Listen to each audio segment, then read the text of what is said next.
Hello and welcome back to the race recap after some much needed rest from the series on the channel. I'm Laura Winter here with Will Buxton. Take it away, Will. The previous race was remarkable with the standard sprint format in Austria, the stronghold of Red Bull. However, this time Alpine's newcomer Johnson secured the pole position for the start of the feature race, showcasing the impressive car that Alpine has developed so far this season. With that development, Alpine's driver fiercely contested Lando Norris in the early stages until a mechanical fault caused the McLaren to come to an unfortunate halt, leaving the podium battle between Alpine's rookie and the reigning champion Max Verstappen, who had been vying for position back and forth throughout the race. As the race drew to a close, amid some less than friendly team radio exchanges from Red Bull, Alpine's rookie crossed the finish line, securing their first career victory in F1. This win has undoubtedly boosted Alpine's morale as we move on to Silverstone for another exciting race weekend.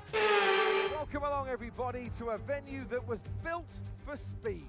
Once an airfield, now one of the finest racetracks in the world. It's qualifying day here at Silverstone for the British Grand Prix.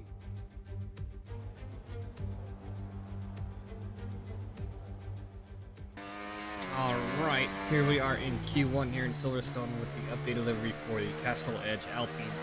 It's just the livery for the car, no livery for... And that's P13. No livery for the outfit. Just the car, so that's currently P7 130.5. We're coming to the end of Q1. We're about 6/10 up or so. We're looking to get into Q2. Gasly's right there in P17, looking for an improvement as well. But we're not having a good time here through the final corner. But that is going to be good enough for us to get into Q2. Original P9 here, as we see the updated helmet as well. 2 minutes Done by session. Jester, Need a good lap who here, or out of took files qualifying. Come from on. Spood's helmet and did a color correction for me and updated the sponsor. So we have another mistake here in Q2. That's only going to be good enough for P13, and that's a Q2 outage.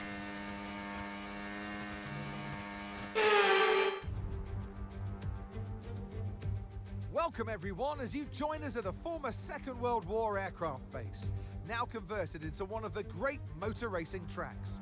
Britain is one of only 2 countries to have held a Grand Prix in every year of the Formula One World Championship, and long may that continue. This is Silverstone, and this is the British Grand Prix. The 3.6-mile long Silverstone circuit is one of the longest of the season, with 18 corners in the current layout. With average lap speeds reaching around 145 miles per hour, it's also one of the quickest tracks of the year. Watch out for cars taking the right-handers of Abbey and of Copse flat out. It's time to take a look at our starting grid for today's race. Max Verstappen put in a fantastic lap yesterday, and he'll start from pole position. And Lando Norris lines up alongside. Moving on to the rest of the grid, we have Leclerc, Oscar Piastri, Fernando Alonso, Hamilton, Russell, Stroll, Hülkenberg, Albon, Johnson, Joe, Ricciardo, Sainz, Tsunoda, Perez, Gasly, Magnussen, Sargent, and Valtteri Bottas begins the race from the back of the grid. It's almost time for the lights to go out, so let's head down to the track where preparations are underway. And alongside me in the commentary box, my old friend, Anthony Davidson. Now, you're the racing driver in this partnership, so tell us about this racing driver. Put us in their shoes. How are they going to be feeling? Well, you've got to be prepared, Crofty. Before you even step foot inside the car, you've got to know, you've got to have a pre-race game plan. You've watched videos before you get into the car of previous races gone by. You know where you have to place your car if X, Y, or Z happens in front of you or behind you. So having this clear game plan is absolutely essential before you get in the car. I know we were trying for a Q3 showing, but we still have good pace in the car. So get out there and show them we mean business. Here we go then, and we're off for the formation lap here at Silverstone, dubbed the home of British motor racing. Now, while the layout of this circuit has changed on numerous occasions, the spirit of the track that hosted the very first Formula One World Championship Grand Prix still very much prevails. So as all the cars reform the grids, the drivers will be hoping to get a strong start. They'll want to earn some valuable points from today's race, with final communications being done with their race engineers, ensuring the planned strategies are all in place.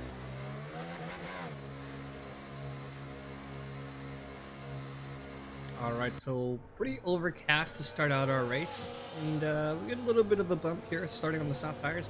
A lot of people on the same compound for this race, the soft and medium races. We're pulling up to the grid and hoping for a good race here as the final driver, Valtteri Bottas, pulls up to the grid. 5 red lights are on. 2 McLarens on the right side looking for a good start, and we're also onto a good start. The Haas of Hulkenberg ahead of us, and Zhou off to the right side in potentially 2 positions off of that start as we're fighting for P10 coming through these first few corners, and the gaps are already starting to form. We have Albon and Stroll side by side coming through, I believe, turn 3, turn 4, I could be wrong, I'm not quite sure. I don't remember the turn numbers for this track that much. Zhou is on the inside. We have enough room to give him space just in case he was able to pull side by side with us. All the while, we're still behind Albon and Stroll. We're coming through the end of this first DRS straight, as we're basically just watching them fight, and we're coming back to the back half of the field, or back half of the track, I should say, before coming into Maggots and Beckett. So, the long right-hander, and had the power down a little bit too much, so we went wide for our first warning. Gives Zhou the opportunity to make up that position against us. So we lose that position out of a mistake, putting too much power down, getting the temperature into these tires, and that is going to cost us for now. So we see Lando Norris try to make a move on Leclerc for P2. Not quite yet, as we're still cruising in behind Zhou. Ricardo back behind us for P12 as we're coming around these final few corners for the first lap, and we make a dive bomb to the inside, making sure to move before braking. We make up P10, so that's still some progress here as we finish out the first lap. And we're basically going to cover Zhou all the way through to lap 3. Coming into Maggots, you can see the gap between us and Albon has increased to 3.3 at the time. Hulkenberg really putting pressure on Zhou as Ricardo and Tsunoda still sitting back there, P13, P14, as we make a mistake, actually. You can see this big train of cars behind us. It's been a big issue throughout this entire game, as Zhou makes a position on us. We're going to give him that. We're not going to really fight it, as I believe that is Hulkenberg or Ricardo. No, that's Sainz making a move on Tsunoda as we see that change. So we're still trying to close in on Zhou Guanyu. You can see we're starting to really put some pressure into these tires and really push this car to make up that position. Later on lap 6, I believe we're on board with Alonso, the McLaren Lando Norris, still trying to make a move on Leclerc as we're coming around the final few corners of lap 6. This is not too far ahead for me, as we're pulling in just before them, and Alonso puts in a little bit too much power as they spin out. No safety car, but there is a yellow flag in that sector. Later on the next lap, lap 7, we're on board with, I believe, Carlos Sainz. This is behind me. He's making progress through the field pretty well. I believe it's Daniel Ricciardo, and then the Haas of Magnussen, and then myself there on the right side. And it's actually going to be a lockup from Carlos Sainz, and it's a spin blocking, I believe, Yuki Tsunoda. I could be wrong. That's going to pull a full safety car for this race, and that's actually going to be early. So we're currently P10 coming into the pits, and I was worried that we were going to be piled up to where Gasly would have lost some time. So a lot of us, or if not everybody, coming into the pits. Magnussen back there in P20, that was Hulkenberg that was in that situation. We're coming in, swapping over to hard tires actually, where the majority, if not all of the grid is going on to mediums. I believe there's only 3 of us going on to hards. Myself, Lando Norris, and I believe one other, myself, Piastri, who is ahead of us, and then one other driver. I'm not sure who it was going onto the hard tires, because I personally didn't feel like the medium tires would have made it to the end of the race. But with that restart and the safety car, we're going to go to our F1 commentators. Well, Martin, Silverstone is no stranger to deploying a safety car or two. The spin involving Carlos Sainz brought out the safety car, altering team strategies for today's race. What's your take on it? An early safety car can provide teams with the chance to modify their initial strategy, as you mentioned, and aim for an improved result by the race's end. We saw that majority of the team chose the medium tyres to run to the end of the race, and some other drivers who were on alternate compounds went with hard tyres. As always, we go down to the pit lane where Ted Kravitz likes to hang out. How is it, Ted? I do really need to be there in the commentary box for a race weekend. The pit stops went quite well, actually. The safety car and spread of the field really mixed up when everyone came in. But to my surprise is how many didn't change to hard tyres, which means those few who did will have an advantage come the last few laps of the race. Thank you as always, Ted, and we will see about getting you in here for a race or two in the coming weekends, probably after the summer break. Let's go ahead and get back to racing as the safety car is due to come in at the end of the lap. Here we are, P8 from that safety car restart, gaining 2 positions off of those pit stops in traffic. Gasly not too far back behind us, he's P13, so he didn't really lose out on the position going into the pits. He had just enough time as we come back to this green flag restart, and we're off to a bad start actually. We're already a second back behind Zhou. That puts pressure on us because Russell is close behind with medium tires, and we're going to have to cover him off. Here, lap 11 of 26, we're not even halfway through. Safety car, and I feel like I'm gonna struggle now with people trying to make positions on me as Russell's still trying to close in. You can see him closing in on the mirror on the left side there, as we're already a second back behind Zhou, trying to close in. Our wings are really trying to help us, but we don't have temperature in these tires. You guys saw the contact with Russell as we tried to hold the inside line. That's not going to really help. Russell's going to be coming back at us. You can see them in the right mirror there, and that's a little bit more contact. Side pod, no damage to us really. Coming side by side momentarily for the Maggots and Beckett, so we're looking for a good exit, but as much as we can, Russell's still right there in our toe. He's still trying to make a move, and I believe Stroll's going to try to piggyback off of that. You see Russell on the left side trying to make a move. We're going to go ahead and push him out and brake late. He's still side by side with us, coming through this long right-hander, and he gives way. So we hold on to P8 for now, here at the end of lap 11, and we're still trying to run as best as we can. Zhou, 1.5 seconds ahead, 1.6 now, as we're coming up to the line, and that fight is going to continue. The next lap, lap 13, is when something actually happens. 3.1 is the gap, 3.2 now, as Russell again trying to close in. He's really strong till on us, and we end up pushing out of Maggots and Beckett as best as we can. We go wide, we make a mistake there, and Russell has a free pass and DRS while he's in front of us. So we're going to use that toe and some battery, since we don't have DRS, to try to retake that position. It's going to be a 4-way fight. Hulkenberg and Stroll side by side. Russell pushes ahead. You saw Hulkenberg and Stroll makes us 3 wide coming through that right-hander, as we're down to P9 on lap 13, and we basically have to hold on to as many positions as we can.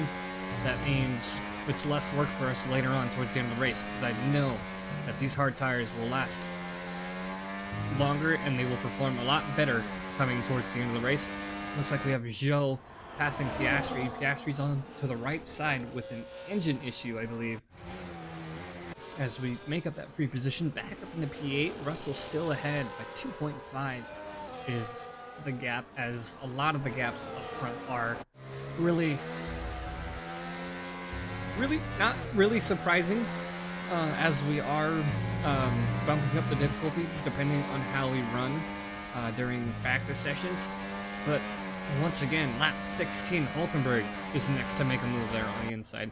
Not really fighting it, but we are going to try and brake late and cover him off. little to no contact, and we actually end up pushing him off track, which is kind of our fault. We don't get a warning for it because we didn't make contact with him, but it's really not what we should be doing. So we made sure to give back that position for that mistake and continue on in the toe of Hulkenberg. Moving on to lap 19 now. He's already 1.3 seconds ahead. And it's Stroll who's coming up behind us next. Side by side, moving on to the outside. And it's going to be the same situation. We're going to be braking late and seeing what we can do about holding that position. As he backs out, it looks like Albon is coming into the pits, I believe, for a puncture. A little bit of a lockup there from Stroll. As our teammate Gasly has progressed through the grid. He is back there in P11, now P10 as we're P8. 20 out of 26 laps. We're fighting for position against Stroll currently. Let's go ahead and actually get back to our F1 commentators for the actual planned commentary we had. We're back again, Martin. The race progressing quite well as we've seen some great manoeuvres from many a driver, but the main focus is that of Alpine. Alpine has had a decent start to the European segment of the season. They didn't score points in Spain, but they delivered an outstanding performance in Austria with a victory by their rookie driver. Additionally, the development of their car led to a double points finish, and we're currently watching them fight for positions within the top 10, and if they both manage, it will be the team's third double top 10 finish for a decent amount of points. As the fight progresses, I'm actually looking at Ted Kravitz right now. He's made his way from the pit lane. You always make everything seem so exciting because of how long you've been here as a commentator. And don't forget about Laura Winter here as well with us.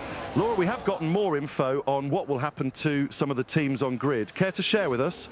Since we're discussing Alpine, it's true they have partnered with Castrol Edge as a primary sponsor in an emergency deal, leaving the team open to new title sponsors after the season's end. Many anticipated a single French brand to take the title, yet there are rumours of Italian brands taking interest in order to put up competition against Ferrari. Another Italian team would be interesting, although that would limit French titles like Bugatti, Peugeot, and possibly even Venturi. We did get word of rumour, though, that VCARB could be in talks with either Porsche or Andretti, the team trying to finalise that move away from being a junior team to Red Bull and allowing more talent to flourish on the grid.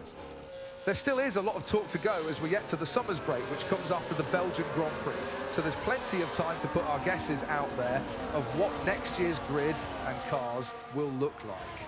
Thank you for the input, Laura, and for the visit from Ted Kravitz as they make their way out of the commentary box to prepare for post-race. How's this race turned out for you, Martin? I feel this race has brought more than enough action, not only for us but for the fans as well. Leclerc and Norris still with Verstappen fighting for that top podium spot, and Mercedes looking good to finish out this race. Alpine progressing through the grid, both on and off the track, makes for a good ending to the season to look forward to as they are chasing Aston Martin in the constructor standings.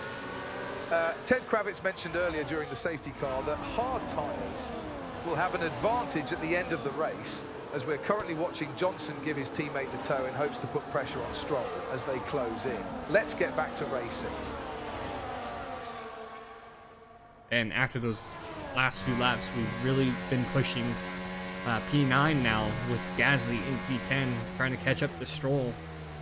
And this part of the race, like I said earlier, we are looking into having the better performing tires as we're closing in on Stroll.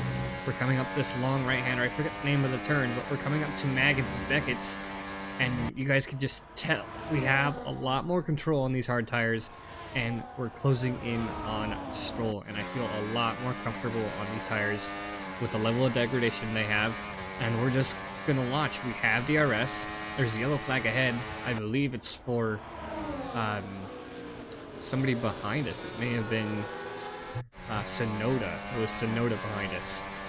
As we make that easy move on Stroll, and we progress. Hulkenberg is ahead, and we're looking for a fight with them for P7, but that's going to have to wait because as we're progressing, lap 24, we see that Stroll and Gasly are fighting behind us and basically coming through Maggots and Beckett's. This is basically the area of the track where you really want to make those moves because not really anywhere else on the track other than that first DRS zone you can make up positions. So we're pushing hard on these tires knowing that we have that extra tire life, but unfortunately we're leaving our teammate behind to fend for themselves, which we make that move on the inside up into P7 as Stroll and Gasly are still fighting, and that's, I'm hoping that Gasly manages to hold off and gain those positions, but that's not our worry right now. We're fighting to defend against Hulkenberg. Joe already 5.9 ahead as we are moving on to the final lap. We actually, as we were progressing, we've been pushing away from Hulkenberg, and Gasly was actually able to push past the Haas, leaving us in, I believe, 7th and 8th for a double points finish. A decent amount of points for us as we're coming through Maggots and Beckett's DRS zone. We have the faster tire, so we're not worried about him passing us here as we're coming up towards the end of the race. The V-Card trying to push against Lance Stroll, I believe they're in P9, so it'd be 7 and 8 for us. Joe with a points finish. I believe it's their first points finish, and Russell and Hamilton finishing P4, P5, just off the podium. So as we round this final corner, we're going to have a decent finish here in Silverstone. And that's the end of the race. We'll see you in Parc Fermé.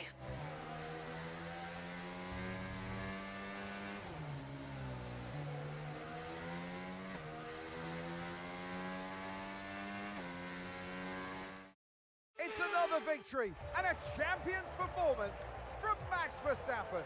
A great team victory today, Crofty. That's the important bit here. On home soil, the drivers delivered, the team delivered as well, and to do that in front of their home support really means a lot to them.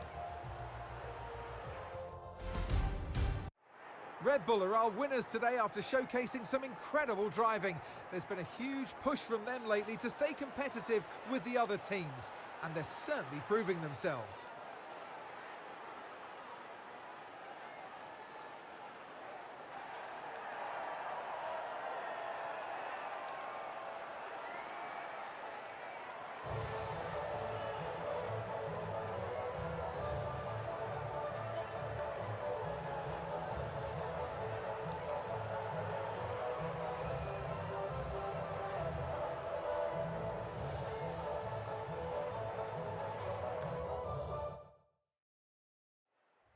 And with that, we wrap up another weekend of motorsport action. But with more races lined up, be sure to join us when we come back with more Formula One.